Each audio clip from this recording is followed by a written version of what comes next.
భవిష్యత్తుకి అందని చారిత్రాత్మక కట్టడాలు, వాటి మీద వ్రాతలు ఎన్నో ఉండిపోయాయి. ఇప్పటికీ అలాంటి కట్టడాలు అక్కడక్కడ ఉన్నప్పటికీ వాటి మీద ఉన్న శిలాశాసనాల లిపి మాత్రం తెలియడం లేదు.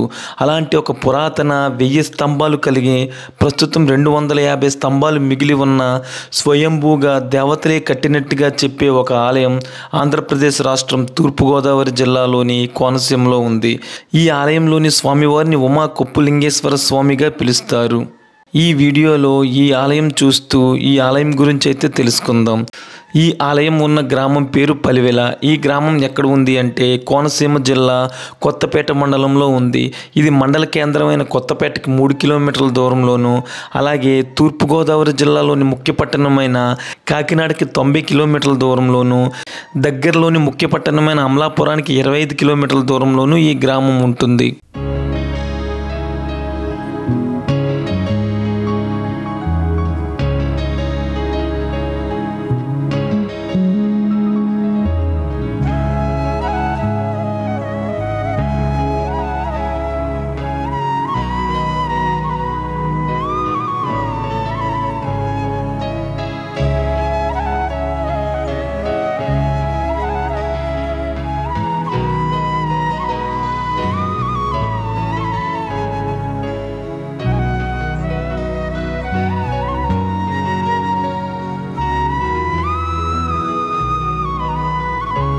ఈ పలివెల గ్రామం రాగానే ఒకసారి చూడవచ్చు, ఇక్కడ వ్యాకులమాత మందిరం ఉంది. ఈ పక్క నుంచి వెళ్తే మనకి కొప్పు ఉమామహేశ్వర స్వామి ఆలయం అయితే వస్తుంది. ఒకసారి ఇక్కడ గ్రామస్తులు ఉన్నారు, వాళ్ళని అడిగిదాం ఈ గ్రామం గురించి.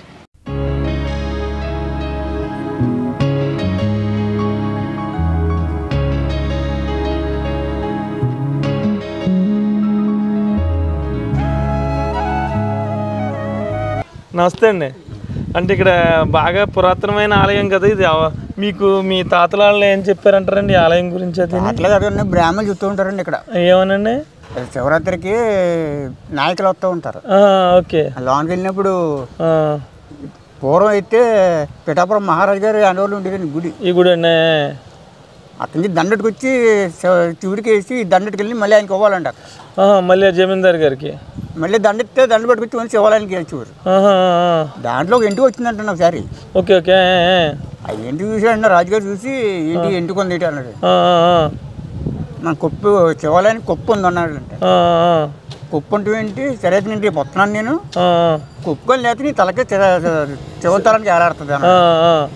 అప్పుడు ఆ పూర్వం పండితులు కాబట్టి మొత్తం బట్టలు లోన కూర్చొని నా దేవుడిని స్వాగతించాడంట. ఓకే.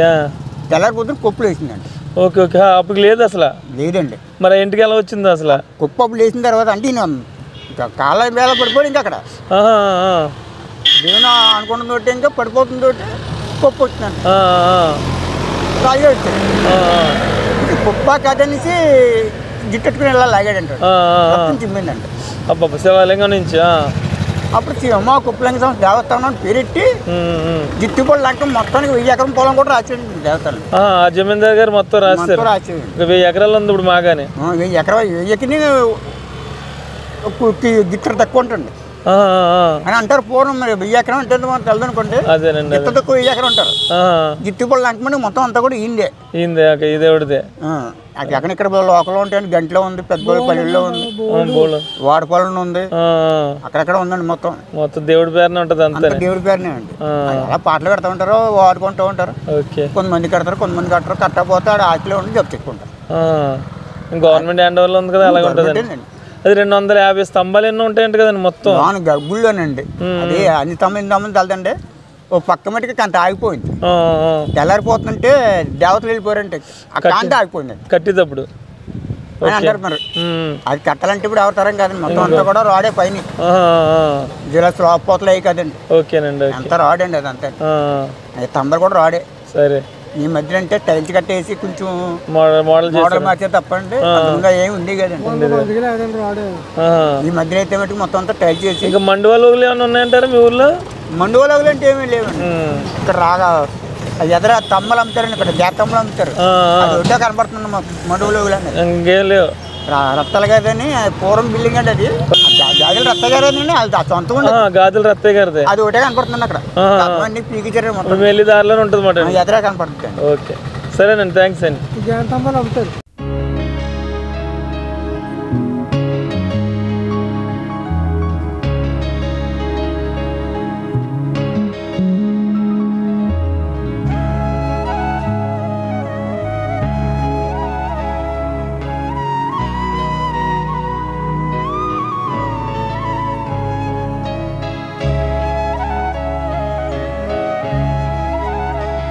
పదకొండవ శతాబ్దంలో రాజరాజ నరేంద్రులు ఈ ఆలయాన్ని జీర్ణోద్ధరణ చేశారంట. 4 పెద్ద రాజగోపురాలు, 7 మండపాలు, 1000 స్తంభాలు, కోనేరు, చుట్టూ పెద్ద ప్రహరీతో ఈ ఆలయాన్ని అయితే పునర్ప్రతిష్ఠించారు నరేంద్రుల వారు. కానీ కాలక్రమంలో కొంతమంది దాడి చేసి కొంత పాడు చేయగలిగారు, కానీ ఆలయ గర్భగుడిలోకి మాత్రం ప్రవేశించలేకపోయారు. ఇక మిగతా విషయాలన్నీ ఈ ఆలయం దగ్గరికి వెళ్ళిన తర్వాత ఈ ఆలయం యొక్క అర్చకులను అడిగి వారి మాటల ద్వారా విందాం. ఈ గ్రామం కొంచెం ముందుకు రాగానే ఇక్కడ ఒక మనకి పెంకిటిల్లా అంతుంది. ఇది మండవాలోగిలీలు కాదంట, మామూలు పెంకిటిల్లేనంట. అలాగే కొంచెం గ్రామం ఏ విధంగా ఉందో చూద్దాం. చూసిన తర్వాత ఇంకా మనం ఈ గ్రామంలో ఉన్న ఈ ఆలయం గురించి అయితే చెప్పుకున్నాం కదా, ఇంకా ఆలయానికి అయితే వెళ్దాం.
ఈ గ్రామంలో మండువాలోగిళ్ళు అయితే ఆల్మోస్ట్ అన్నీ తీస్తారంట. ఇందాక మనం చూసింది మామూలు పెంకిటిల్లు, ఇది వచ్చేసరికి మండువాలోగిళ్ళు. ఈ స్తంభాలు అవి చూడొచ్చు. అదేవిధంగా ఆ చెక్కుడు, ఆ తలుపుల మీద ఉన్న చెక్కుడు కూడా చాలా బాగుంది, గుమ్మాల మీద ఉన్నది. ఇంక ఈ గ్రామానికి సంబంధించి ఈ ఒక్క హౌస్ అయితే మిగిలింది. ఒకసారి లోనికి వెళ్ళి హౌస్ ఎలా ఉందో చూద్దాం.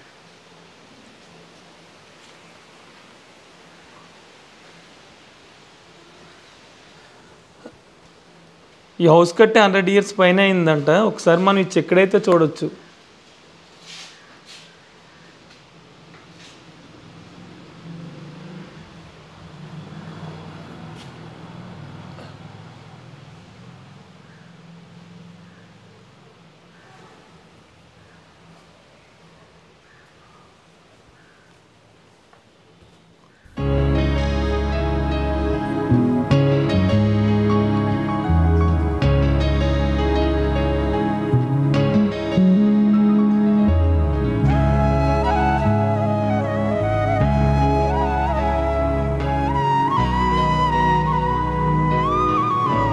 ఇక మనం చెప్పుకున్న ఉమా కొప్పు రామలింగేశ్వర స్వామి టెంపుల్ ఆలయం అయితే ఇదే. ఇక ఈ ఆలయ విశిష్టత గురించి చెప్పుకున్నాం కదా, అంటే ఒకప్పుడు దేవతలు కట్టిన ఆలయంగా ఈ ఆలయాన్ని అయితే చెప్తారు.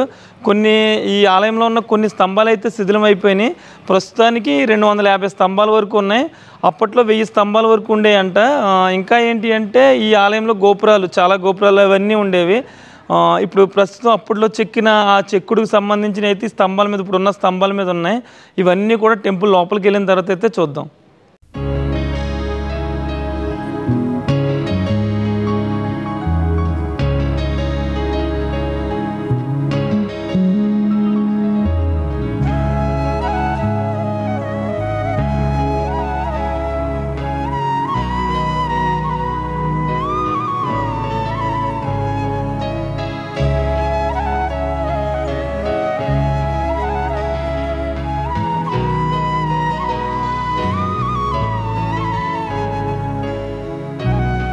నమస్తే సార్. నమస్కారం. ఇలాంటి టెంపుల్ కోనసీమలో ఉన్నదనేది చాలామందికి తెలియదండి. అంటే పూర్వకాలంలో 1000 స్తంభాలు ఉన్నాయి అన్నట్టుగా చాలామంది చెప్పారండి. అసలు ఈ టెంపుల్ ఇక్కడ ఎలా వెలవడానికి ఎవరి ద్వారా కట్టించారంటారా, లేకపోతే స్వయంభూ అంటారా? స్వయంభూగా స్వామంతట స్వామిగా పసుబట్టలతోటి దంపతియుక్తంగా వెలిశాడు ఇక్కడండి. ఇది చాలా గొప్పదైన క్షేత్రాలు ఎన్నో ఉన్నాయి మనకి. కాశీ క్షేత్రం అని చెప్పుకుంటాం, కాశీ మహాక్షేత్రాలు ఎన్నో ఉండగా దక్షిణ కాశీ అని చెప్పి దాక్షారామం అని చెప్పుకుంటాం మనం. అలాగే పంచారామాలు అవి ఎలా ఉన్నాయో ఆ విధంగానే పూర్వకాలంలో ఇదంతా కూడా దండకారణ్యం.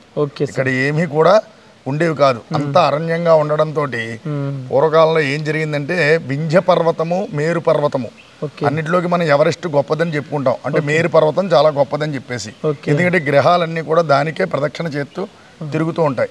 అటువంటి గొప్పదైనటువంటి మేరు పర్వతం ఈ వింధ్య పర్వతంతో మాట్లాడుకుంటుంటే నేను నీకన్నా గొప్పదాన్ని, అందుగురించి నేను ఇంత ఎత్తులో ఉన్నాను, అందుగురించి నన్ను అందరూ కూడా పొగుడుతారు, అంతేకాకుండా నాకు గ్రహాలు కూడా ప్రదక్షిణ చేస్తాయి, నేను చాలా గొప్పదాన్ని గర్వంగా చెప్పుకోవడంతో ఈ వింధ్యుడు కూడా చాలా తపస్సు చేసినవాడు, చాలా గొప్పవాడు. అతనికి కొంచెం ఆగ్రహం కలుగుతుంది, ఏమిటిది నేను ఇంత చేసుకున్నా నన్ను ఎవరూ పట్టించుకునే వాళ్ళు కనపట్టలేదు అని చెప్పేసి ఈశ్వరుడు కోసం తపస్సు చేసి పరమేశ్వరుడు ప్రత్యక్షం అవగానే నేను ఏది కోరుకుంటే అది జరగాలి అని అడుగుతాడు. సరే నీకు ఏం కోరుకుందో కోరుకో, నీ కోరిక ఏదైనా సరే సమస్య లేదు, నేను అన్ని కూడా నీ కోరికలు తీరుస్తానని చెప్పేసి పరమేశ్వరుడు వరం అవడంతో నేను వింధ్యుడి కన్నా ఈ యొక్క మేరు పర్వతం కూడా ఎదిగిపోవాలని చెప్పి వింధ్యుడు మనసులో అనుకుంటాడు. అనుకోగానే ఆకాశాంత పర్యంతం కూడా మొత్తం ఈ యొక్క మేరు పర్వతానికి 5 రెట్లు ఎత్తు ఎదిగిపోతాడు. ఎదిగిపోవడంతో ఆకాశం దాకా వెళ్ళిపోవడంతో ఈ సూర్యచంద్రుల గమనం ఆగిపోతుంది. ఎప్పుడైతే సూర్యచంద్రుల గమనం ఆగిపోయిందో వెంటనే వాళ్ళందరూ కూడా దేవతలందరూ అనుకుంటారు, ఏమిటిది ఓ పక్కన సూర్యుడు ఉండిపోయి ఇంకో పక్కన గమనం జరగట్లేదు, మునులు ఋషులీశ్వరులు అందరూ కూడా పొద్దున్నే ప్రాతకాలం సంధ్యావందనం చేసుకుందామంటే నది దగ్గరికి వెళ్దామంటే చీకటి తప్పించి వెలుగు కనపట్లేదు, ఎందువల్ల ఇలా జరుగుతుంది అని అందరూ కూడా ఆశ్చర్యపోవడంతో నారదుడి ద్వారా తెలుసుకుని ఈ వింధ్య పర్వతం ఎదిగిపోయింది, ఈ మేరు పర్వతం ఇలాగా వాళ్ళిద్దరికీ కూడా మాట వచ్చి ఎదిగిపోవడం వల్ల ఇలా జరిగింది, అందువలన చేసేదేమీ లేదు, అందుగురించి మీరు ఎవరైనా ఏమైనా చేయగలిగితే ఆ వింధ్యుడినే ప్రార్థించాలని చెప్పేసి అందరినీ అడుగుతారు. అడిగితే దేవతలందరూ వెళ్ళి వింధ్యుడిని ప్రార్థిస్తారు. మహానుభావ ఏమిటి ధర్మం కాదని చెప్పినప్పటికీ కూడా నేను ఆగ్రహాన్ని తగ్గించుకోను, నేను ఇలాగే ఉంటానని చెప్తాను. అప్పుడు వీళ్ళందరికీ కూడా ఏం చేయాలో తెలియక కోపం వచ్చి సరే అని చెప్పేసి ఈశ్వరుడి దగ్గరికి వెళ్తారు వీళ్ళందరూ. ఎప్పుడైతే ఈశ్వరుడి దగ్గరికి వెళ్ళారో ఈశ్వరుడు అంటాడు వీళ్ళతోటి, ఆయన వింధ్యుడికి నేనే వరం ఇచ్చాను, అందుగురించి నేను ఏమీ చెయ్యలేను అని చెప్తారు. మరి ఏదో ఒక మార్గాన్ని మీరే చూపించాలి, లేకపోతే ఇంకా ఈ కాలం అంతా ఇలా ఉండిపోతే చాలా ఇబ్బందులు కలుగుతాయి కదా అని చెప్పి చెప్పడంతో అప్పుడు ఈశ్వరుడు ఒక వరం చెప్తాడు వాళ్ళందరికీ కూడా. అగస్త్య మహాముని ఉన్నాడు, చాలా గొప్పవాడైన సప్త ఋషుల కన్నా గొప్పవాడు, అందుగురించి ఆయన దగ్గరికి ప్రార్థించండి, వింధ్యుడు ఆయన శిష్యుడే, ఆయన మాట వింటాడు అన్నాడు. సరే అని చెప్పి వీళ్ళందరూ కలిసి కాశీ వెళ్ళి కాశీలో అగస్త్య మహాముని తపస్సు చేసుకున్న చోటుకి వెళ్ళి మహానుభావ నీవు తప్పించి ఎవరో కాపాడేవాళ్ళు లేరని చెప్పేసి ఆయన కాళ్ళ మీద పడి వీళ్ళందరూ ప్రార్థిస్తారు. ఆయన అంటాడు, నా జీవితం శేష జీవితం కూడా ఈ కాశీలో గడపాలని నాకు ఆశ ఉంది, అందువల్ల నీ కాశీ వదిలి రాలేనని చెప్పి కన్నీరు పెట్టి బాధపడతాడు. అప్పుడు ఈశ్వరుడు కూడా కాకేసి వింధ్యాన్ని వాళ్ళ అనకూడదు, వింధ్యుడు చాలా గొప్పవాడు కదా, అగస్త్య నీ వల్లనే అవుతుందని చెప్పి చెప్పడంతో అప్పుడు ఈశ్వరుడి మాట కాదనలేక దక్షిణంగా ఉన్నటువంటి కాశీ వెళ్ళిపో దాక్షారామం, నువ్వు అక్కడికి వెళ్ళి ఉండని చెప్తే అప్పుడు ఆ అగస్త్య మహాముని బయలుదేరి వస్తుంటే ఈ వింధ్య పర్వతంలో ఉన్నటువంటి ఆ మానవ రూపంలో ఉన్న వింధ్యుడు చూస్తాడు. చూసి ఏమని గురువుగారు ఇలా వస్తున్నారని చెప్పేసి గురువుగారు వస్తున్నారని చెప్పేసి ఆ పర్వతాన్ని కిందకి దించి దండం పెడతాడు. ఎందుకు దండం పెడుతున్నావు అని చెప్తే మహానుభావ మీరు వెళ్తున్నారు కదా అని చెప్పి నేను దక్షిణానికి వెళ్తున్నాను రా, దక్షిణ యాత్ర అంతా చేసి వస్తాను, అప్పటిదాకా కూడా నువ్వు ఇలాగే ఉండు, మళ్ళీ నేను వచ్చేప్పటికి నువ్వు దాటలేదనుకో నాకు ఇబ్బందిగా ఉంటుంది, నువ్వు ఇలాగే ఉండమని చెప్పి చెప్పడంతో గురువు గారి మాట తీయలేక గురువుకి ఇచ్చినట్టు మాట కోసం వింధ్య పర్వతం ఇప్పటికీ కూడా అలాగే కిందకి ఉండిపోయింది, లేకపోతే మన ఎవరికి కూడా గమనం లేదు. అలా ఆయన తిరుగుతూ అగస్త్య మహాముని అన్ని చోట్లకి తిరుగుతూ ఈ యొక్క ప్రదేశంలో మనం ఎదురు అగస్త్య మహాముని మన ప్రతిమ ఉంటుంది, ఆ ప్రతిమ దగ్గర ఆ అగస్త్యుడి దగ్గరికి వెళితే మనం చూపిస్తాను మీకు ఎదురు కూడాను. ఆ అగస్త్యుడు తపస్సు చేసుకుంటున్నాడు. అక్కడ తపస్సు చేసుకున్న సమయంలో ఈ యొక్క దేవాలయం అంతా కూడా ఏమీ లేని సమయంలో తపస్సు చేసుకున్న సమయంలో ఆకాశ మార్గం నుంచి పుష్ప విమానాలన్నీ వెళ్తున్నాయి. ఈ పుష్ప విమానాలన్నీ వెళ్తున్నాయి కదా అని చెప్పేసి అందులో ఒక దేవతలను కాకేసి ఎక్కడికి వెళ్తున్నారు మీరు ఏమిటని అడిగితే కైలాస పర్వతం మీద పార్వతీదేవితోటి స్వామివారికి వివాహం అవుతుంది, ఆ కళ్యాణం అవుతున్నందుకు ఆనందంగా మేము అందరం వెళుతున్నాం అని చెప్పేసి చెప్తారు. చెప్పడంతో అగస్త్యుడు అనుకుంటాడు, అయ్యయ్యో ఈశ్వరుడి కళ్యాణం నేను లేకుండా ఎలాగా తోటి బయలుదేరి వెళ్దాం అనుకునేసరికి మళ్ళీ వింధ్యుడి జ్ఞాపకం వస్తాడు. అయ్యయ్యో వింధ్య పర్వతాన్ని ఏమో ఉండిపోమన్నాను, మళ్ళీ వాడు ఎదిగిపోతే ఏమో లోకం అంతా నాశనం అయిపోతే ఎలాగ మహానుభావ అని చెప్పేసి కన్నీరు పెట్టి బాధపడుతుండగా పార్వతీ పరమేశ్వరులు ప్రత్యక్షం అవుతారు. ఈశ్వరుడు ప్రత్యక్షమయ్యి నేను వివాహం అయిన వెంటనే పసుపు బట్టలతోటి ఇక్కడ వెలుస్తాను, నీ కోరిక నేను నెరవేరుస్తాను, ఎక్కడికి వెళ్ళని చెప్పేసి పెళ్ళి అవ్వగానే మొట్టమొదట ఏ బట్టలతోటి స్వామి ఉన్నాడో అదే బట్టలతోటి ఏకపీఠం మీద మీకు అన్ని చోట్ల అమ్మవారు విడిగా ఈశ్వరుడు విడిగా ఉంటారు. కానీ ఇక్కడ శుభ కళ్యాణంగా పార్వతీ పరమేశ్వరుడు కూడా ఏకపీఠం మీద వెలిసి ఉంటారు. అందు గురించి ఇక్కడ ఏ కోరిక కోరుకున్నా నెరవేరుతుందన్నమాట. అలా అతనికి మాట ఇచ్చినందుకు కానీ అగస్త్యుడికి మాట ఇచ్చినందుకు ఆయన వెలిసి ఒకే పీఠం మీద వెలిశారు. వెలిసిన తర్వాత పిల్లలు పుడితే కూడా ఇక్కడే ఉండాలని కోరాడు ఆయన. అందువల్ల విఘ్నేశ్వరుడు కుమారస్వామి కూడా ఆయన పాదాల దగ్గరే ఉంటారు.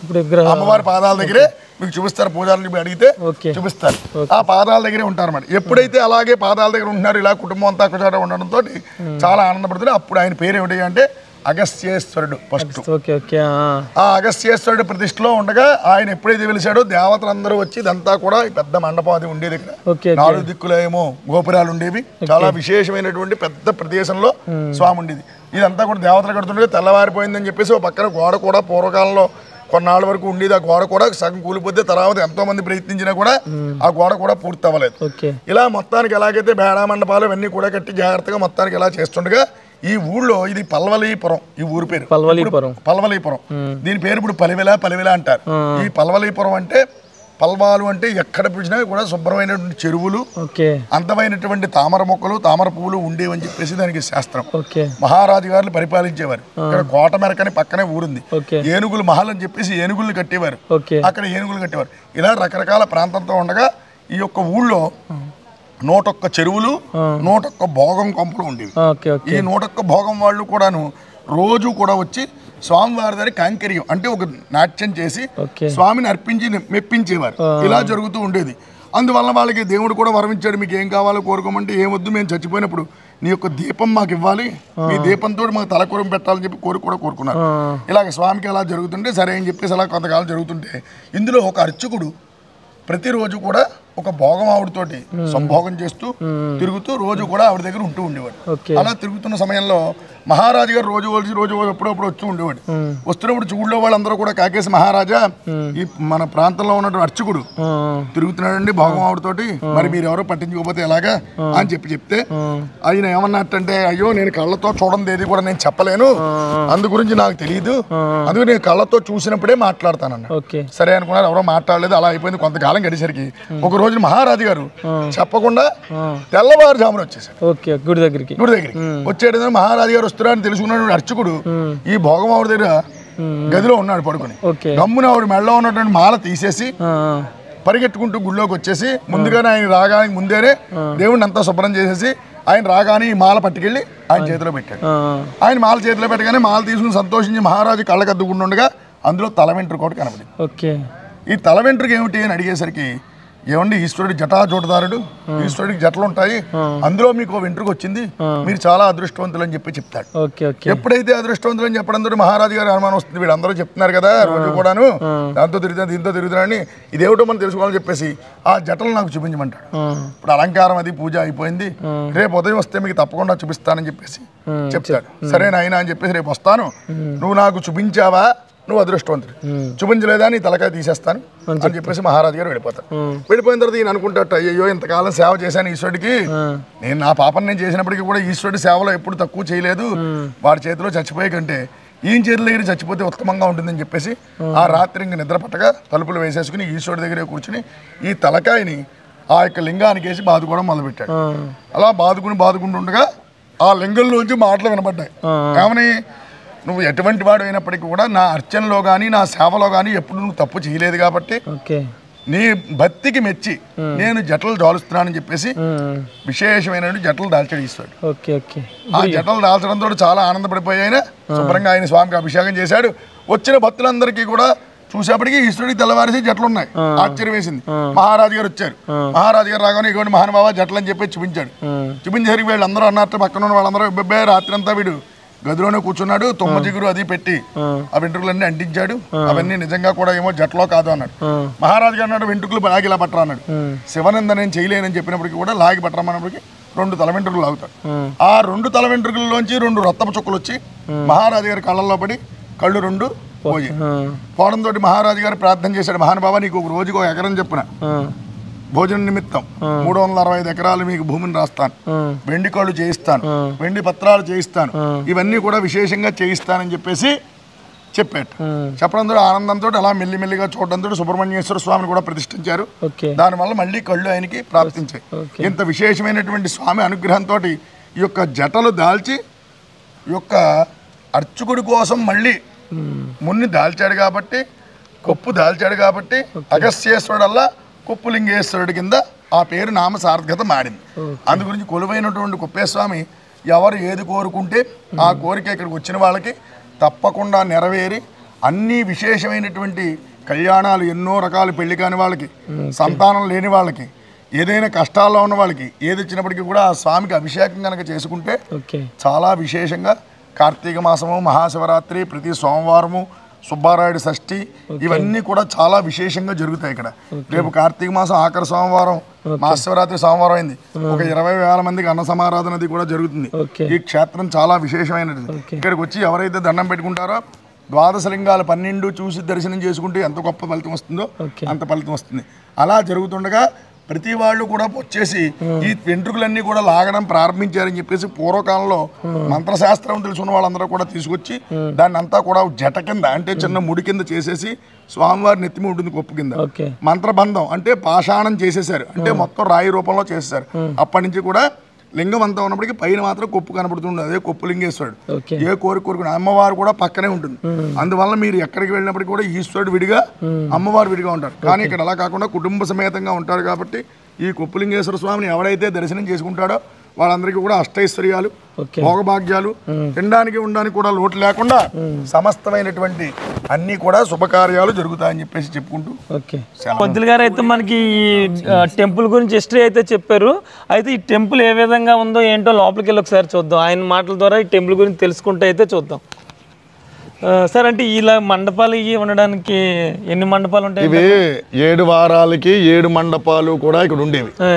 ఆదివారం లగాయతు మళ్ళీ శనివారం వరకు ఎన్ని మండపాలు ఉన్నాయో అన్ని మండపాల్లో పూర్వకాలంలో వ్యాకరణ మండపం అని చెప్పేసి వ్యాకరణం చదువుకుంది ఒకటి, స్వామివారికి ఊంజలి సేవ చేయడానికి ఒకటి, కళ్యాణం చేయడానికి ఒక మండపం, అలాగే పాఠాలు చెప్పుకున్నప్పుడు చెప్పుకోవడానికి ఒక మండపం, యజ్ఞాలు యాగాది కృతులు చేయడానికి ఒక మండపం చెప్పున ఇక్కడ 7 రకాల మండపాలు ఉండేవి.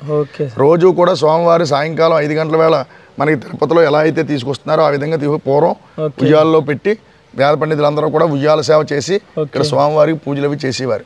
ఇది చాలా ప్రసిద్ధి చెందినటువంటిది, బాగా గొప్పదైనటువంటి క్షేత్రం. ఎందుకంటే 2వ శతాబ్దంలోనే ఆ మండపాన్ని కొంచెం సవరించారు. 2వ శతాబ్దంలో మనకి ఎలా తెలుస్తుందండి? అంటే దాని మీద ప్రక్రియ ఉంటుంది. దాని మీద ప్రతి కలవి రాసుంటే 7వ శతాబ్దం 2వ శతాబ్దం రాసుంటే మీరు జాగ్రత్తగా వెతికితే ఇక్కడ మనకి అర్థమైన భాష కూడా ఉంటుంది.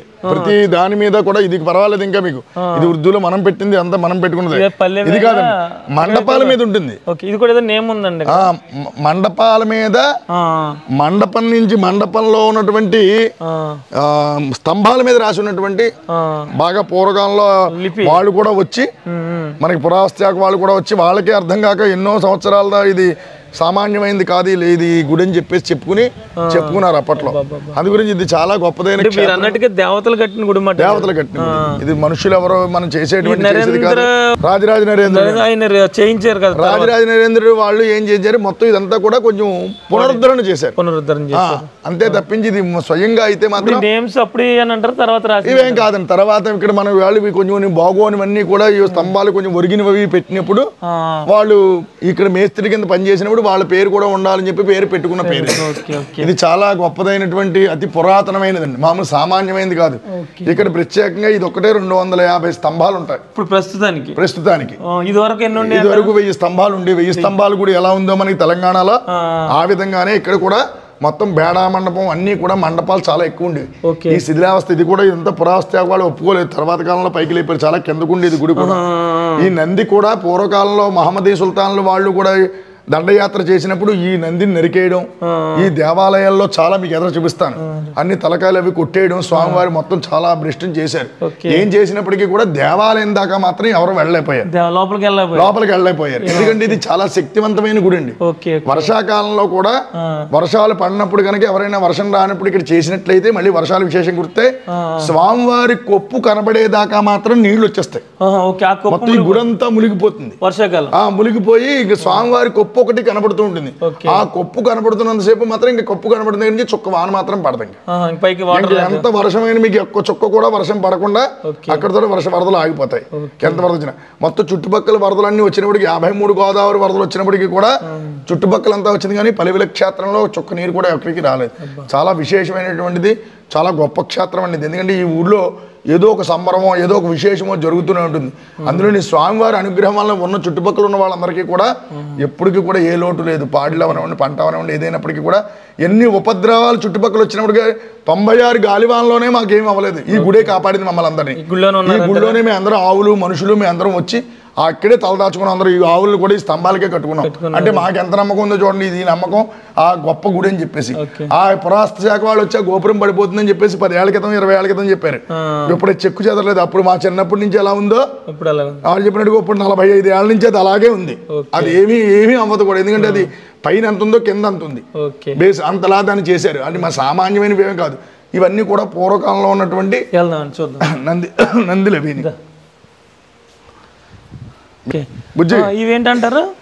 ఇవన్నీ వాహనాలండి, స్వామివారి వాహనాలు. ఇక్కడ వృషభ వాహనము, తర్వాత గజవాహనము, సర్పవాహనము, తర్వాత మయూర వాహనము, ఇంకా రావణ వాహనాలు, వేళ 10 ఇక్కడ వాహనాలు ఉండేవి. అయితే ఇతరవి పూర్వం కంచువి ఉండేవి, కంచునంది అవన్నీ ఉండేవి.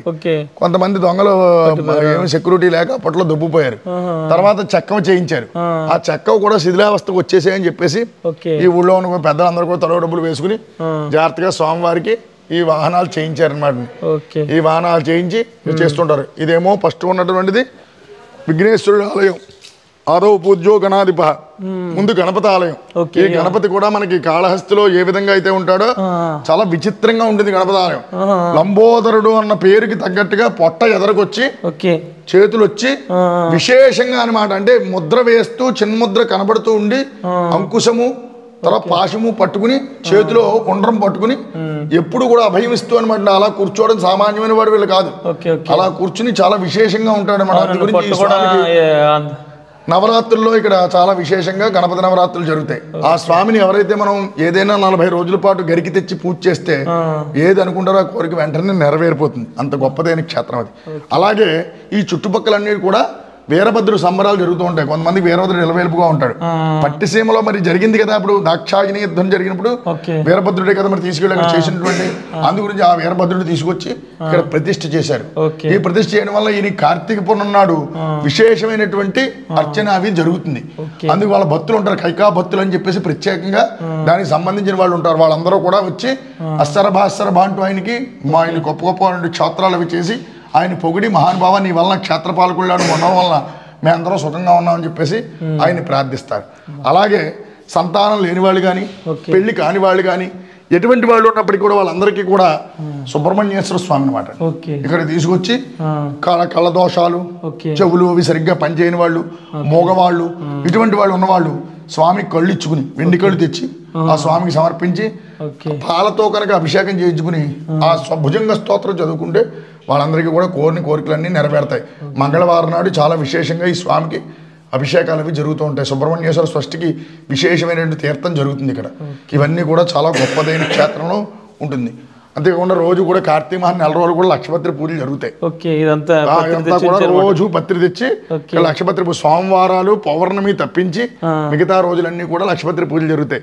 అలాగే క్షీరాబ్ది ద్వాదశి నాడు అక్కడ చెరుక్కన తెచ్చి ఆ స్వామికి చిలుకు తొక్కుతారు అన్నమాట. చిలుకు తొక్కి అందరికీ కూడా గొప్ప విశేషమైనటువంటి అర్చన చేస్తూ ఉంటారు. మీరు చెప్పిన ఇది 6 మండపాల్లో ఇదో సోమవారం మండపం. ఈ సోమవారం మండపం మామూలుగా ఇదివరకు అర్చనలు అవి జరిగేవి. ఇప్పుడు ఈ గుళ్ళో ఎక్కడా మనకి ఖాళీలే పెట్టుకోవడానికి అవకాశం లేక హోమం ఇక్కడ పెట్టుకుని వచ్చిన భక్తులు ఏమైనా ఉంటే కనుక హోమాలు అవి ఇక్కడ చేయిస్తూ ఉంటారు. రోజు రుద్రహోమం అది ఇక్కడ జరుగుతూ ఉంటుంది. స్వామివారికి సంబంధించిన హోమాలు జరిగితే ప్రత్యేకంగా లోపల గుండం ఉంటుంది. అది స్వామివారి మటుకే కళ్యాణం అయినప్పుడు శివరాత్రి ఆ సమయంలో మాత్రమే ఆ గుండాన్ని ఉపయోగిస్తారు. మిగతా రోజుల్లో ఇక్కడ చేస్తూ ఉంటారు. ఇగో చూడండి, ఆ చేతులు అవి లేవు, ఆ చేతులు అవి కొట్టేశారు చూసారా, ఇవన్నీ కూడా. అలాగే ఇప్పుడు కాశీలో 53 గణపతులు ఎలా ఉన్నాయో అలాగే మాకు ఇక్కడ 16 గణపతులు ఉన్నారు. పాడు చేసినప్పుడు ఇక్కడ 16 గణపతులు ఉన్నారు. అలా ఎక్కడెక్కడ ఉన్నారంటే ఇక్కడ మండపం మీద గణపతి ఉంటాడు, అక్కడ స్తంభం మీద గణపతి ఉంటాడు, ఆ వెనకాల భాగంలో గణపతి ఉంటాడు, లోపల గణపతి ఉంటాడు, ఇంకో లోపల గణపతి. అలాగే మొత్తం ఈ చుట్టుపక్కలంతా వెతికితే 16 గణపతులు, 16 గణపతులు ఇక్కడ ఉన్నారు, ఈ ఆలయంలో కనబడతారు.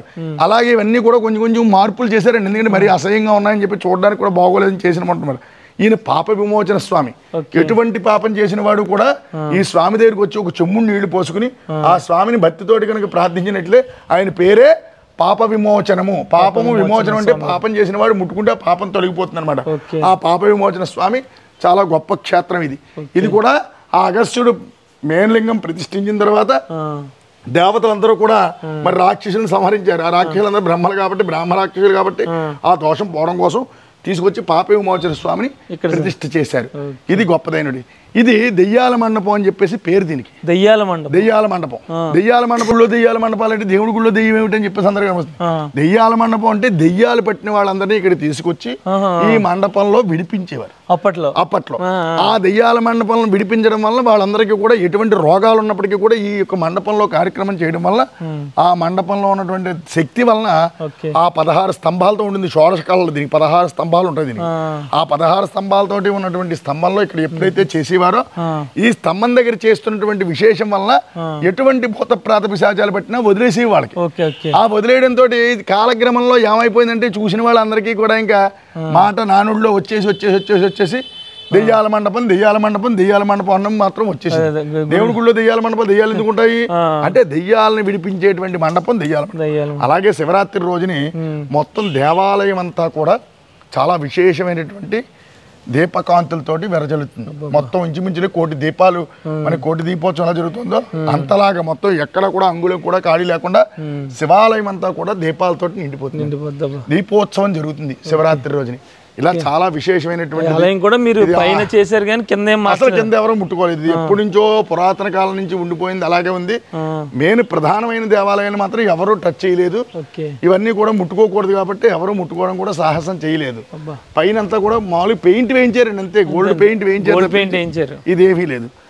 మీరన్న మండపం అంటారు అది గోపురం అండి. గోపురం అది చెప్పిన 4 రాజగోపురాల్లో ఒక ఉత్తరం గోపురం ఒకటే నిలబడింది. మిగతా 3 తూర్పు గోపురం, దక్షిణ గోపురం, పడమర గోపురం 3 పడిపోయాయి. ఇది కాక ఇక్కడ ఎంత ఉందో ఇంకో అంత ఉంటుంది వెనక్కి గుడి. అది రాయి అసలు ముందు గోడరాయి మీకు ఇక్కడి నుంచి చూస్తే కనబడుతుంది. ఆ వెనక్కి దాకా ఉందన్నమాట మొత్తం. అక్కడ మీరు అన్నట్టు గోడ లోపల స్తంభ దీపాలు వస్తాయి, అందులో ఉన్న దీపాలు వస్తాయి, వీటిలన్నింటిలో దీపాలు వస్తాయి. అది ఎక్కడ ఖాళీ ఉండకుండా దీపాలు ఉంటాయి. బాగా పూర్వం చేయండి కార్తీక మాసంలో ఆ కుందుల్లో దీపాలు పెట్టేవారు. అన్నిటి నిండా దీపాలు పెట్టి ఎక్కడి నుంచి చూసినా కూడా దీపకాంతులతో విరజిల్లుతూ ఉండేది అనమాట. ఎక్కడ చూసినప్పటికీ కూడా మీరు ఎంత దూరం చూసినా చక్కగా దీపాలు కనబడుతూ ఉండేవి. అలాగే ఇది ఒక మండపం. ఈ మండపాన్ని కాలక్రమంలో మార్చి నృత్య మండపం అంటారు. నృత్యం చేసేవాళ్ళు నృత్యం నేర్చుకునేవారు. ఇక్కడ నృత్యం నేర్చుకుంటుంటే చూడండి అన్ని నృత్య సంబంధించినవే ఉంటాయి మొత్తం అన్ని కూడా. అర్థమైంది మీకు? ఆ మండపంలో ఏం చేయాలంటే ఎవరో మహానుభావులు వచ్చి కాళభైరవుడిని ప్రతిష్ఠించండి, క్షేత్రపాలకుడైన కాళభైరవుడు లేకపోతే బాగోదనేసరికి అప్పుడు కాళభైరవుడిని ప్రతిష్ఠ చేసి ఆలయం కింద మార్చారు. ఇదేంటంటారు ఆఫీస్ రూమ్ టైప్. భయాలు అటువంటి ఉన్న వాళ్ళు ఎవరైనా ఉంటే కాళభైరవుడికి కాస్త అభిషేకం చేసుకుని అవన్నీ చేసుకుంటే ఆ భయాలన్నీ కూడా పోయి సుఖాలు పొందుతారని చెప్పి చెప్పుకున్నారు. దాన్ని ఎలా తిరుగుదాం. ఇది మామూలుగా చెట్లు అన్ని మారేడు దళాల చెట్లు అవన్నీ కూడా ఉండేవి విశేషంగాను. ఇదంతా కూడా అన్నమాట బేడా మండపాలు, దాడా మండపాలు అన్ని బోల్డ్ మండపాలు ఉండి. అది రథం సెడ్ అండి అసలు మెయిన్ రథం. ఆ వెనక భాగం అంతా కూడా రథం ఉంటుంది లోపలికి. ఈ కాస్త మాత్రమే ఆఫీస్ రూమ్. ఆ వెనక అంతా పెద్ద రథం, 2 రథాలు. ఈ చుట్టుపక్కల ఉన్నటువంటి క్షేత్రాలన్నింటిలోకి 2 రథాలు ఉన్న దేవుడు మా దేవుడు ఒక్క దేవుడే. గొప్పగా కాదు, ఎంత పెద్ద క్షేత్రమైనా ఒక్క రథమే ఉంటుంది. కానీ మా దేవుడికి 2 రథాలు ఉన్నాయి. పెద్ద రథం, చిన్న రథం అని చెప్పేసి 2 రథాలు ఉన్నాయి. చిన్న రథం ఊరంతా తిరుగుతుంది. పెద్ద రథం ఓన్లీ శివరాత్రి రోజున తీసి ప్రారంభించి చివరి వరకు వెళ్ళి మళ్ళీ వెనక్కి వచ్చేస్తుంది అంతే. ఇంకెక్కడిగా మెయిన్ ప్రధానమైనటువంటి రహదారిలోనే వెళ్తుంది తప్పించి ఏదో మనకి మాడ వీధుల్లో స్వామి ఎలా తిరుగుతారో ఆ వీధి ఒక్కటే రాజవీధిలో ఒక్క దానిలోనే తిరిగి వచ్చేస్తుంది. ఇంకా మిగతా అంతా కూడా చిన్న రథం తిరుగుతుంది అనమాట. అన్ని 2 రథాలు ఉన్న దేవుడు కొప్పేశ్వరుడు, సామాన్యమైనది కాదనమాట ఇదంతా. దీన్ని సరిగ్గా పట్టి అంటే మన భోజనాలు అటువంటివి ఏవైనా ఉంటే కనుక కార్తీక మాసంలో ఆ యొక్క ప్రదేశంలో భోజనాలు పెట్టుకుంటారు. అంత పెద్ద దొడ్డి వంటలు అవి ఉండి, పూర్వకాలం అయితే గాడిపోయిలు అవి పెట్టి శుభ్రంగా భోజనాలు వండుకుని ఉసిరి చెట్టు ఉంటుంది అక్కడ. ఆ ఉసిరి చెట్టు కింద అందరూ భోజనాలు చేసేవారు పూర్వం. వచ్చిన వాళ్ళు గుళ్ళో అభిషేకం చేసుకుని హోమం చేసుకుని తర్వాత ఏమో లక్షపత్రి పూజ చేసుకుని సాయంకాలం అయినప్పుడు చక్కగా అందరూ కూడా మడిగా ఎవరో కూడా చూడకుండా ఉండడం కోసం ఇప్పుడు అందరూ చేసుకుంటారు లక్షపత్రి పూజలు. పూర్వకాలం బాగా చెప్పేది ఏంటంటే అక్కడ మడిగా వండుకుని భోజనాలు చేయడానికి చాలా విశేషంగా ఉంటుంది. అర్చకులు ఇల్లు కూడా ఈ పక్క పక్కన ఇళ్ళే, దూరాలు కూడా ఏం లేవు. అందరూ కూడా 5 అర్చకులు ఉండేవారు దీనికి. 5 కూడా పూర్వకాలంలో అయితే 5 వాళ్ళకి పొలాలు అవి ఇచ్చారు. తర్వాత కాలక్రమంలో మా పొలాలు వద్దు వీళ్ళు డబ్బులు కావాలంటే జీతాలు ఇచ్చి ఇప్పుడు చేస్తున్నారు. 5 3 అర్చకులు అయ్యారు. ముర్చుకులకు ఇంకో 3 సహాయకులు. ఇలా మొత్తం ఈ దేవాలయం నడుస్తూ ఉంది. ఇదంతా చాలా అన్నింటిలో గొప్పదైనటువంటిది చండీశ్వరుడు. మీకు తెలియదే ఉంది. సోమసూత్రం నుంచి బయటకు వచ్చినటువంటి నీరు పదార్థాలు అవన్నీ కూడా ఈ యొక్క దేవాలయం. ఇది చండీశ్వరుడు గుడి. ఈ చండీశ్వరుడు ఎప్పుడు కూడా ధ్యానంలో ఉంటాడు. అలాగే ఇది గరుకుమంతుడు. ఇది ఎవరికి కూడా అర్థం కాని దేవుడయ్యా అంటే ఈ గరుకు స్తంభం అనమాట. ఇది గరుడు స్తంభం అంటే ఏమిటి తెలుసా మీకు? కింద నుంచి మొదలెట్టి 16 అడుగులు 18 అడుగులు పెట్టిన తర్వాత పైన గరుకుమంతుడు ఉంటాడు. అంటే దీని కింద 16 అడుగులు లోపలికి ఉంటది స్తంభం ఉంది. గరుకుమంతుడు ఇక్కడ చూస్తున్నాడంటే దీనికి ఎదురుకుండా కృష్ణాలయం ఏదో ఉండేది పూర్వకాలం. అది మా ఎవరికి కూడా తెలియదు. ఇది ఎలా చూస్తున్నాడు గరుకుమంతుడు ఉన్నాడంటే దీనికి తిన్నంగా భూగర్భం తవ్వితే ఖచ్చితంగా అక్కడ కృష్ణాలయం ఏదో దొరుకుతుంది. అంత భూగర్భంలో అంటే 18 అడుగులు 20 అడుగులు ఎత్తులో ఉంది ఇది మనం చూస్తుంది. దీని కింద 18 అడుగులు స్తంభం ఉంది. అర్థమైంది మీకు? ఇది ముట్టుకున్నా వచ్చేసేది ఏం కాదు. అలా దాన్ని ఎదుర్కొన్న స్వామిని చూస్తున్నాడంటే అక్కడ ఖచ్చితంగా విష్ణాలయం కూడా ఉండేది. కాలక్రమంలో అన్ని కొట్టుకుపోయాలండి. ఇక్కడ అమ్మవారు అయ్యవారి పాదాలు ఉండేవి. అవి కూడా తర్వాత కాలక్రమంలో సిమెంట్లు వేసి తీసేశారు. ఇక్కడ 2 ప్రత్యేకంగా 2 పాదాలు ఉండేవి. మా అందరికీ తెలుసు, మేము అందరం చూసేవాళ్ళం. ఆ రోజు అందరూ దండాలు కూడా పెట్టుకునేవారు. పాదాలు ఉండేవారు అన్నమాట. ఈశ్వరుడి పాదాలు అమ్మవారు. ఇక్కడ 2 చిన్న పాదాలు అద్భుతంగా ఉండేవి. ఏమండి ఇవన్నీ చాలా గొప్పదైన క్షేత్రం అండి. క్షేత్రాన్ని దర్శించుకుంటే చాలు ఎటువంటి పాపాలైనా నశించిపోతాయి అన్నమాట. అంత గొప్పదైన క్షేత్రం ఈ పలవలీపుర క్షేత్రం. 1వ శతాబ్దం 2వ శతాబ్దం అన్నారు కదా. అది ఎక్కడో శాసనాల్లో ఉంటుందండి. అది ఎక్కడో వెతకాలి. ఇప్పుడు ప్రత్యేకంగా అంటే మేము కూర్చున్నప్పుడు మేము కబుర్లు చెప్పుకుంటూ పురాణాలు అందరం కూర్చునే వాళ్ళం. అది శిల్పాలన్నీ కూడా మీరు చూస్తే అర్థమైపోతుంది. ఇప్పుడు చాతుర్యం ఉన్నవాడు ఎవడో శిల్పాలు చెక్కలేడు రాతి మీద. మీకు అర్థమైందా? మీకు చూడండి అలా అర్థం కానిటువంటి శివలింగం. అది నంది, అదేమో ఈశ్వరుడు నాట్యం చేస్తున్నటువంటిది ఇదనమాట. ఇదేమో చూడండి చేతులు కూడా కొట్టేశారు. ఇవన్నీ చేతులు నరికేశారు. ఇవన్నీ కూడా అంటే మీకు ఎవరో వాడి పేరు టిప్పు సుల్తాను ఆ సమయంలోనే ఈ చేతులు నరికేశారంటే దండయాత్ర చేసినప్పుడు చేశారు. అక్కడ ఆయనే మహానుభావుడు. ఈ గుడి రావడానికి కారణమైనటువంటి మహానుభావుడు ఆయన అగస్త్య మహాముని. ఆయన అసలు విగ్రహం వెనకాల ఉంది. మీకు అర్థమైందా? అసలు విగ్రహం దీని వెనకాల ఉంది. ఇది ఎదర కట్టారు కాబట్టి మళ్ళీ ఆయన కనబడాలని చెప్పేసి పెట్టారు. ఇక్కడ అంతా కూడా ఇదంతా ఎందువల్ల అంటే కుశికా నది ఉందండి. అంటే కౌశిక అంటారు దాన్ని. ఆ కౌశికా నదిలోంచి రోజు కూడా నీరు తెచ్చి ఇక్కడ ఈయన రప్పించాడు. అది కూడా నది లేదని చెప్పేసి ఆ కుశికా నదిని కాకేస్తే ఆ కౌశిక వచ్చినప్పుడు దాంట్లోంచి రోజు కూడా నీళ్లు తెచ్చి ఇప్పటికి కూడా స్వామివారికి రోజు తీర్థ బిందని చెప్పి తెల్లవారుజామున పూజారులు లేచి ఆ తీర్థ బిందె భజన తిరుగులతో వెళ్ళి తీర్థ బిందె తెస్తారు. ప్రతిరోజు 365 రోజులు తెచ్చి స్వామివారికి అభిషేకం చేస్తారు. సాయంకాలం ధూపసేవ జరుగుతుంది. అలా ధూపసేవలు జరిగే ఆలయాలు కూడా చాలా తక్కువ. అందులో చాలా విశేషంగా ఈ ధూపసేవ జరిగి స్వామివారికి చాలా విశేషంగా మంత్రపుష్పం అన్ని కూడా ఉంటాయి. కైంకర్యాలన్నీ చాలా చేస్తూ ఉంటారు. ఇవన్నీ మామూలుగా ఇక్కడ స్వామివారి కళ్యాణం జరుగుతుంది. ఇందులో ఇది కళ్యాణ మండపం. ఇది ఈ కళ్యాణ మండపం కూడా 16 రాట్లతోనే కట్టారు. ఈ యొక్క దేవాలయంలో చాలా విశేషంగా 5 రోజులు కళ్యాణం జరుగుతుందండి. మళ్ళీ ఇక్కడ అన్ని శిల్పులు చెక్కిన మామూలుగా పార్వతీ పరమేశ్వరులు ఇద్దరు కూడా కుండబండి నంది వాహనంలో వెళ్తున్నటువంటి ప్రదేశం. అర్థమైంది మీకు? జటా చోట దాటకి వాళ్ళందరూ మధ్యలు వాయిస్తూ విష్ణుమూర్తి మధ్యలు వాయిస్తున్నటువంటిది. ఇదంతా కూడా శివ కళ్యాణం అండి. అదిగో బయలుదేరి వెళ్తున్న కళ్యాణమా. అంతా కూడా మకర తోరణాలు. వాళ్ళందరూ సప్తఋషులు అందరూ కూడా ఇక్కడ ఏమో ధ్యానం చేస్తున్నట్టు, నాట్యం చేస్తున్నట్టు, భృంగీశ్వరుడు తపస్సు, ఇవన్నీ కూడా చాలా విశేషంగా ఉంటుంది అన్నమాట. దీని గురించి ఇదంతా కూడా విశేషమైనటువంటి ఈ కళ్యాణ మండపంలో చాలా గొప్పదైనటువంటిది ఇదనమాట. సూర్యరథం. అది మధ్యలో ఉన్నది సూర్యరథం. గతులు తప్పినటువంటి అగోండి షణ్ముఖుడు, సుబ్రహ్మణ్యేశ్వరుడు, సమస్త సప్తఋషులు, సప్తదేవతలు మొత్తం అన్నీ కూడా విశేషంగా ఉంటాయి. చూడండి అక్కడ మొత్తం శివ కళ్యాణం అంతా చెక్కారు. ఇదిగోండి లక్ష్మీదేవి ఉంటుంది ఇక్కడ. ఎవరికి కూడా అర్థం కూడా కాదు నిజంగా లక్ష్మీదేవిని ఎలా చెక్కాడు ఇక్కడ. అసలు చెక్కిన వాడు ఎంత గొప్పవాడో చూడండి. ఆ రూపం కూడా చూడండి ఎంత అద్భుతంగా ఉండింది. రోజు గజాల మధ్యలో లక్ష్మీదేవి. సరస్వతిదేవి ఇక్కడ ఎక్కడో ఉంటుంది.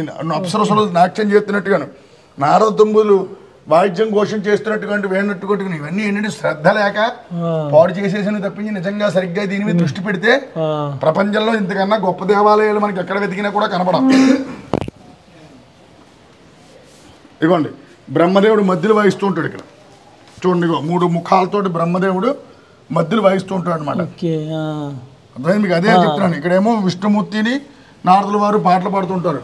శ్రీకృష్ణ భగవానుడు సమస్త దేవతలందరూ మొత్తం ఈ మండపంలో అన్ని దేవతలు ఉన్నాయన్నమాట. ఇది చాలా గొప్పదైనటువంటిది ఈ క్షేత్రం.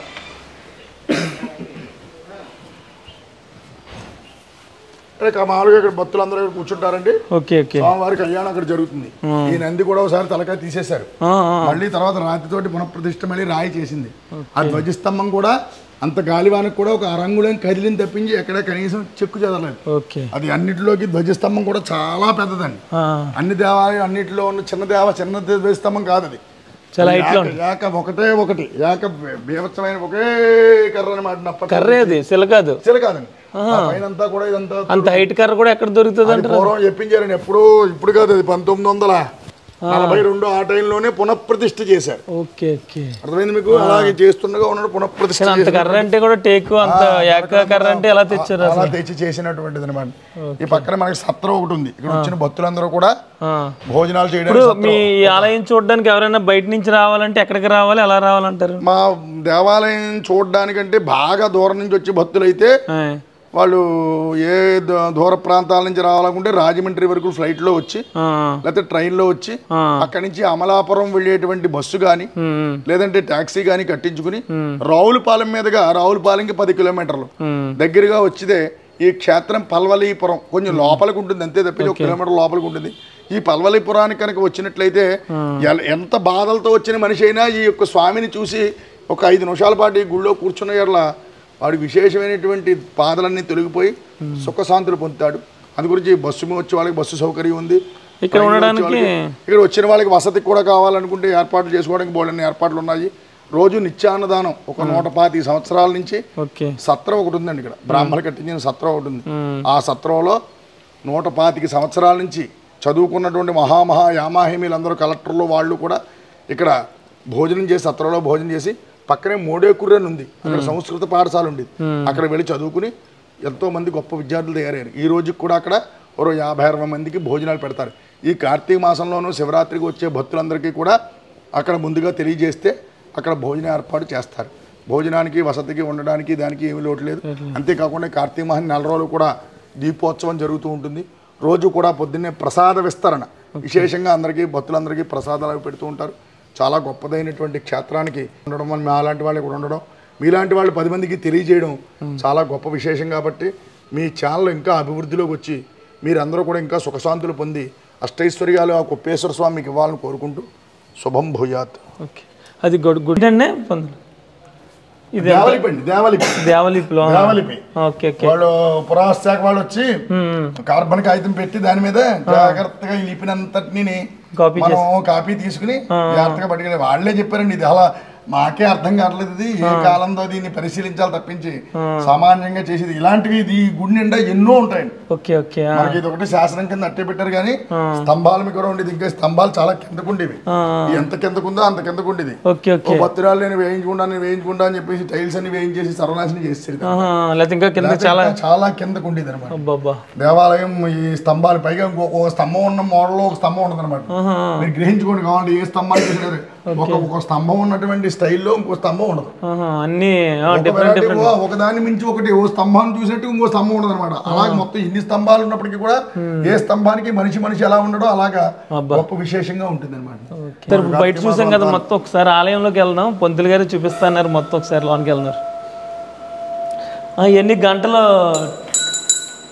దండి. పూర్వకాలం చాలా పురాతనమైనటువంటి దేవాలయంలో ఈ దేవాలయానికి తాళాలు ఉండేవి కాదు. అప్పుడు వెనక భాగంలో దానికి సంబంధించినటువంటి రాడ్డు తోటి తాళం ఇప్పటికి కూడా అదే విధంగా పూజారులు ఒక్కళ్ళే టెక్నిక్గా వేయగలరన్నమాట. ఆ తాళాలే దీనికి ఉంటాయి ఇప్పటికీ కూడా. ఇప్పుడు ఆ తర్వాత మొన్న ఇంకా అవి బాగోట్లేదు ఏమో ఇబ్బంది అవుతుందేమో అని చెప్పేసి గడిగలు పెట్టించారు. కానీ లేకపోతే ఇవన్నీ కూడా చాలా విశేషంగా కాకుండా అవన్నీ కూడా ఒక రాడ్ ఉంటుంది, ఆ రాడ్తో తిప్పితే ఆ తాళాలు పడతాయన్నమాట. అందరూ కూడా తిప్పలేరు. ఎవడ మామూలు గారు వచ్చినా కూడా ఒకవేళ ఏదైనా కర్ర పెట్టి తిప్పేద్దామన్నా తిప్పలేడు. దానికి సంబంధించినది ఒకటి ఉంటుంది వాళ్ళ దగ్గర మాత్రమే. అది పెట్టి చేస్తేనే ఆ గడియలు వస్తాయి. ఆ గడియలు రాత్రి సరిగ్గా 8 గంటలకి దేవాలయం మూసేసే ముందు వేసేస్తారు. ఇంకా వేసిన తర్వాత మళ్ళీ తెల్లవారి దాకా ఇంకా అసలు ఎవరు వచ్చినా కూడా వెళ్ళరు. అలాగే ఇక్కడ కొన్ని శబ్దాలు అవి కూడా వినపడతాయని చెప్పేసి కొంతమంది చెప్పుకునేవారు. అయినప్పుడు ఎవరు కూడా నాట్యాలు అవి చేయడం అనమాట. దేవతలందరూ వచ్చి నాట్యాలు అవి చేయడం పూర్వం ఉండేది. ఈ జనసందేహం, ఈ అర్ధరాత్రులు జనాలు తిరగడం బాగా ఎక్కువైపోవడంతో ఒకటి తగ్గిపోయి తప్పించి ఇవన్నీ కూడా ఉత్సవ విగ్రహాలు. ఉత్సవ విగ్రహాలన్నీ కూడా ఊరేగుతూ ఉంటాయి అనమాట. ఊరు తిరుగుతూ ఉంటాయి. ఊరేగింపు అని చెప్పేసి ఊరంతా తిరిగి మన క్షేమాన్ని కనుక్కుంటూ ఉంటాడు అనమాట ఈశ్వరుడు. అలా కనుక్కుంటున్న మహానుభావుడు ఆయన స్వామి అంతా కూడా ఇక్కడ త్రిశూలేశ్వరుడు అని చెప్పేసి ప్రత్యేకంగా ఉండేది. ఈ యొక్క మనకి శివరాత్రి రోజు జరిగినప్పుడు ఆ స్వామిని అయితే తీసుకెళ్లి వసంతోత్సవాలు అవి జరుగుతూ ఉంటాయి. అలాగే రోజు కూడా శయన మండపం అది. రోజు కూడా స్వామివారిని అందులో పడుకోబెట్టి ఆవలింప సేవ చేస్తారు. ప్రతిరోజు నిత్యం కూడా అక్కడ దోమతరది కట్టి ఆ స్వామికి చాలా విశేషంగా పాటలు అది పూర్వం అయితే పాటలు అవి పాడేవారు. ఇప్పుడు అంత రాను ఎందుకంటే గందరలో ఎక్కువైపోయిన వలన ఎవరిని పెట్టకి తగ్గిపోయిన వలన అద్దాలు స్వామివారిని అద్దంలోనే చూడాలి. అసలు మనం డైరెక్ట్ గా చూడకూడదు. ఆ జ్వాల మనం తట్టుకోలేము. ఏ దేవుడిని అయినా సరే తిరుపతి వెంకటేశ్వర స్వామికి వెనకాల అద్దం పెట్టి ఉంటుంది. మీరు ఎవరో చూసి ఉంటారు. ఎందుకంటే వెంకటేశ్వర చూసి ఆనందంలో ఉంటారు తప్పించి స్వామి వెనకాల అద్దం ఉంటుంది. అసలు ముందు చూడవలసిన అద్దంలో చూసి ప్రతిబింబాన్ని చూసిన తర్వాత బింబాన్ని చూడాలి. అంతేగాని బింబాన్ని డైరెక్ట్ గా చూడకూడదు. ఆ కాంతి తట్టుకోలేము, మన కళ్ళు పోతాయి ధర్మం అయితే. అలాగే ఈశ్వరుడికి ఎదురుకున్నా కూడా నుంచోకూడదు అంటారు. అందుకని ఎందుకంటే ఈ నందీశ్వరుడు ఉచ్ఛ్వాస నిశ్వాసాల నుంచి ఈశ్వరుడు ఉయ్యాల ఊగుతూ ఉంటాడు. ఆ ఉయ్యాల ఊగుతున్న సమయంలో ఆయనకి అడ్డు వచ్చింది అనుకోండి, ఎవడరా చూశాడని చెప్పి ఆయన కళ్యాణ చేస్తే మనందరం అదే కనుక ఒక్కసారిగా నంది దగ్గర చేయిపెట్టి ఇలా వృష్టాలు పట్టుకోవడంతో ఈశ్వరుడు చూస్తాడు.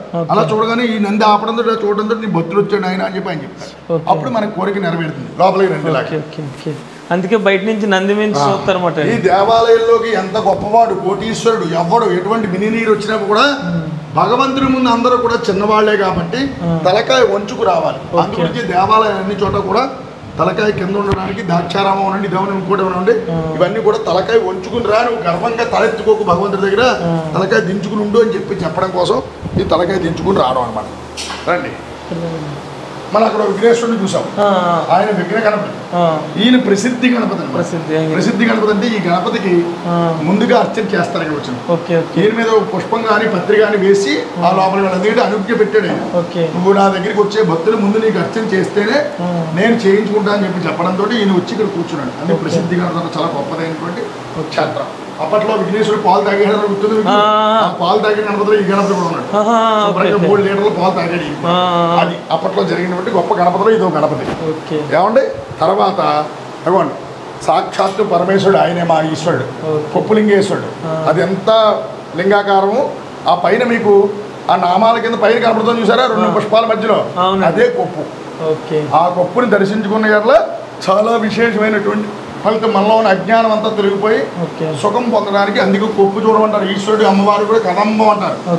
ఆ కదలీ బంధాన్ని చూసిన ఎట్లా అజ్ఞానం తొలగిపోతుంది. అజ్ఞానం తొలగిపోయి సుఖం కావాలనుకుంటే కొప్పు చూడాలి. ఆ కొప్పు సాక్షాత్తు జగన్మాత అమ్మవారి పక్కనే భారతీదేవి.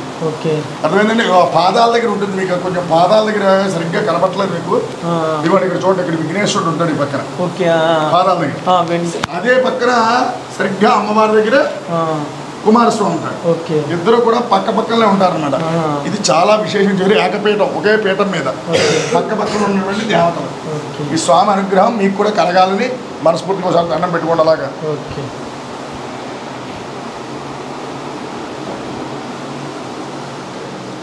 దేవాలయం చెప్తారు.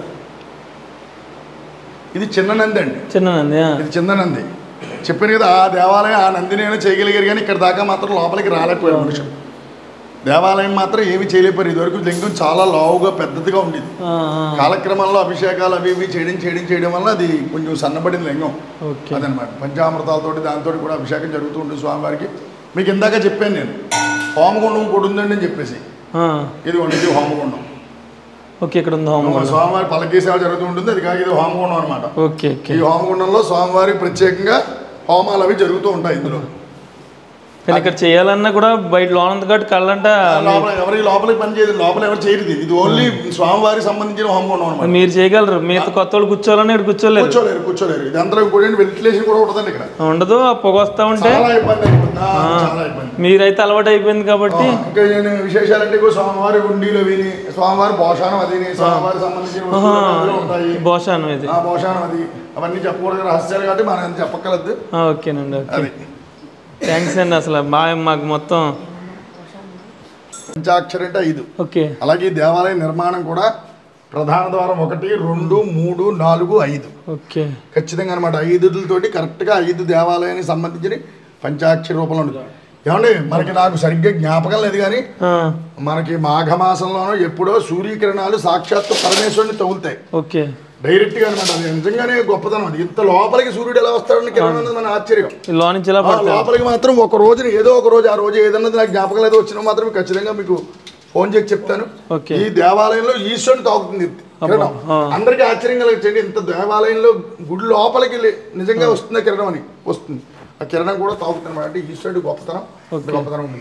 ఇవన్నీ పక్కన గోశాల అది ఉంది చక్కగా, అవన్నీ చూడండి. ఆ పక్కన ఉసిరి చెట్లు ఉన్నాయి కూడా చూడండి. కోనేరు ఉంటుంది ఇక్కడ, కోనేరు అనమాట. తటాకం అంటారు దాన్ని. పూర్వకాలంలో అందరూ స్నానాలు చేసేవారు భక్తులు. దీన్ని ఇక్కడ బోర్డు జరిగేవి. తర్వాత కాలగమనంలో కోనేరు కూడా ఎండిపోయింది. ఇప్పుడు ఇలా జరుగుతున్నాయి. ఇవన్నీ కూడా ఈశ్వరుడి అనుగ్రహంతో నా చేత మీరు చెప్పింది చాలా సంతోషంగా సంతోషపడుతూ శుభం భూయాత్.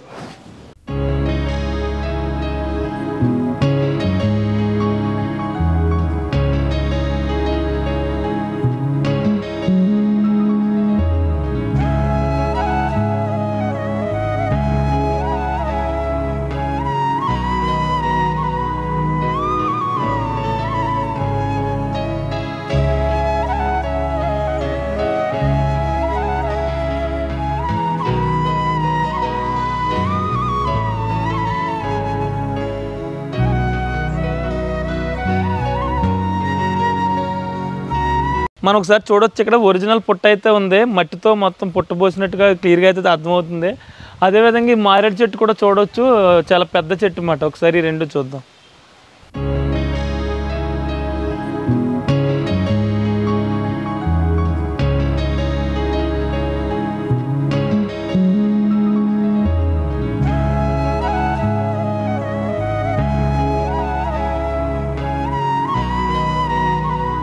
ఇక్కడ మనం జమ్మి చెట్టుని చూడొచ్చు. అత్యంత ప్రాచీనమైన జమ్మి చెట్టు, అంటే చాలా ఎప్పుడో వేసిన జమ్మి చెట్టు అన్నమాట ఇది. ప్రతి విజయదశమికి సెమేతో పాపం అని చెప్పి ఒక శ్లోకం ఉంటుంది. అది చెప్పేసి ఇదిగో ఈ విధంగా మొత్తం చిటీలు పాతారు అన్నమాట. ఇలా దీనికి ఎలా గుచ్చుతారు అన్నమాట. ఓకే, నేను తెస్తాను. హ్యాపీ.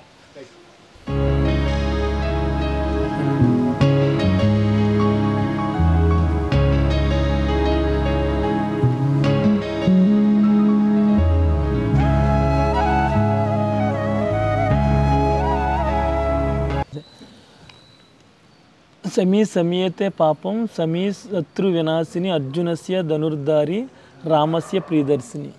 ఓకే, ఈ మంత్రం చెప్తారన్నమాట.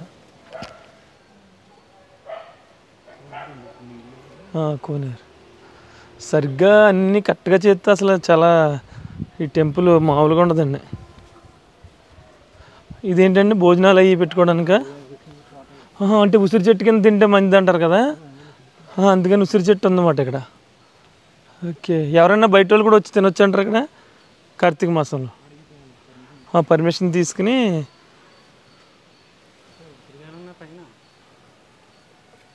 రాత్రి ఉసిరి చెట్టు కిందకి వచ్చింది తినాలంటారు.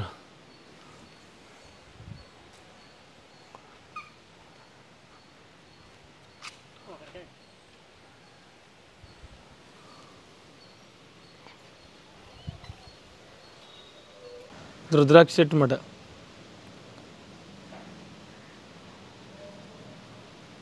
అలివేల క్షేత్రం గురించిన పూర్తి వీడియో అయితే, ఈ వీడియో మీకు నచ్చితే లైక్ చేయడం మాత్రం మర్చిపోకండి.